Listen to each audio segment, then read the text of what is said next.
Story RH, the podcast that makes a long story short. Welcome to all. History is made of stories. In this episode, we'll be taking a closer look at the links between individual and collective performance. Collective performance depends on having some high-performing individuals. That much is clear. But can individual performance alone secure collective success? So, individual and collective performance, what's the story?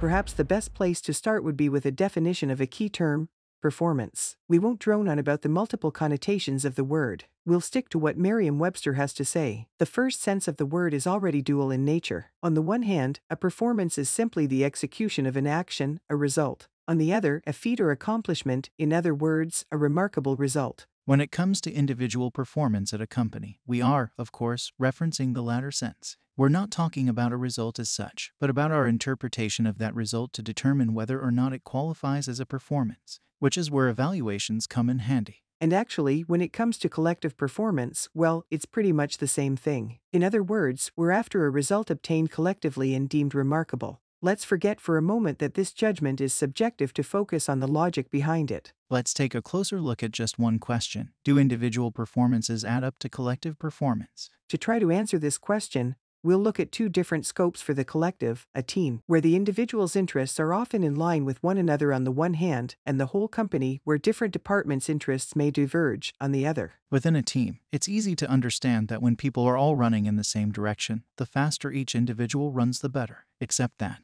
there are two other variables to consider. The first is that there must be interactions between team members. One person needs the results of the other to move forward. They have to work together, so it's a bit like dancing, it's best to do it to the same beat. So, the performance of each member of the team doesn't guarantee collective performance, unless each of the members has tended to their impact on others within the group. And then there's the second variable, people. Let's consider a team where there are tensions among members, for example, past baggage, a project that went wrong, lingering conflict that no one took care of. Hey, you can count on me to do my job super well and to make sure the boss notices. But you can also count on me to trip you up, or at the very least make zero effort to help you out. Individual performance, sure, but sometimes to the detriment of the collective. People are capable of such wonders but also of the basest behaviors. I'll blame others, steal their success, make their job harder, gossip, and lie to hide my weaknesses. These examples show that even within a team, at least two variables can prevent individual performances from adding up to collective performance. 1.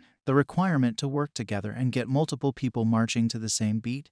And 2. The volatile nature of people. At the company-wide level, it's even more obvious because the interests of different departments may diverge considerably, especially in a tailorist organization with lots of silos. For example, let's imagine that we work at a software company. The developers have stuck to the crazy deadline to finish the program's roadmap, an amazing performance. And, on top of that, the sales force has done a fantastic job of selling it to customers. But now we find ourselves facing a major labor shortage and we're having a hard time integrating the products into customers' businesses. The end result, we're selling our product but can't deliver. And unhappy customers don't pay because they haven't received what the amazing Salesforce promised them. So the overall result for the company isn't good at all. And we haven't even mentioned the people variable here, with power games, projects people let fail to later cast themselves as the White Knight, etc. To recap, a group's performance can be boosted by the performance of its members, but interactions and the inevitable downside of human nature can create circumstances in which the sum of individual performances does not guarantee collective success. Is that right? Exactly right. Way to make a long story short.